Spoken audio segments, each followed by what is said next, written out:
দর্শক, বসুন্ধরা স্পোর্টস সিটিতে celebrity cricket টুর্নামেন্টের জমজমাট ফাইনালে লড়ছে গিগাবাইট টাইটান্স ও স্বপ্নধারা। সেখান থেকে যুক্ত হচ্ছেন সহকর্মী ইমরান হোসেন।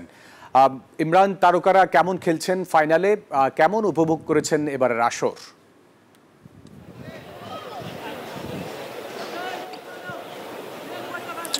ধন্যবাদ ফয়সাল। আপনি দেখতে পাচ্ছেন আমার পেছনে কিন্তু এখনো টুর্নামেন্টটি চলছে। ইতিমধ্যে কিন্তু গিগাবাইট টাইটান্স কিন্তু ব্যাট করছেন 138 রানের লক্ষ্যে তারা কিন্তু ব্যাট করছে। কিছুক্ষণ আগে কিন্তু নারীদের যে ম্যাচটি ছিল সেই ম্যাচটি কিন্তু শিরোপা নির্ধারণ হয়ে গেছে। গিগাবাইট টাইটান্স কিন্তু স্বপ্নধারাকে হারিয়েছে।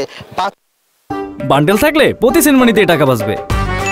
বিকাশ সেনমানি বান্ডেল কিনে জিতুন প্রতি লেনদেনে। শিরোপা জিতেছে এই ম্যাচটির পরে আসলে শিরোপা উদযাপন করবেন তারা। এছাড়া কিন্তু আমরা দেখতে পাচ্ছি গিগাবাইট টাইটান্স কিন্তু খুব দুর্দান্ত ব্যাট করছে। কিন্তু সন্ধ্যাধারের কথা আলাদা করে বলতে হবে। সন্ধ্যাধারের কিন্তু আপনার অন্তু ওয়ালেদ কিন্তু একটি 11 রানের ইনিংস খেলেছেন।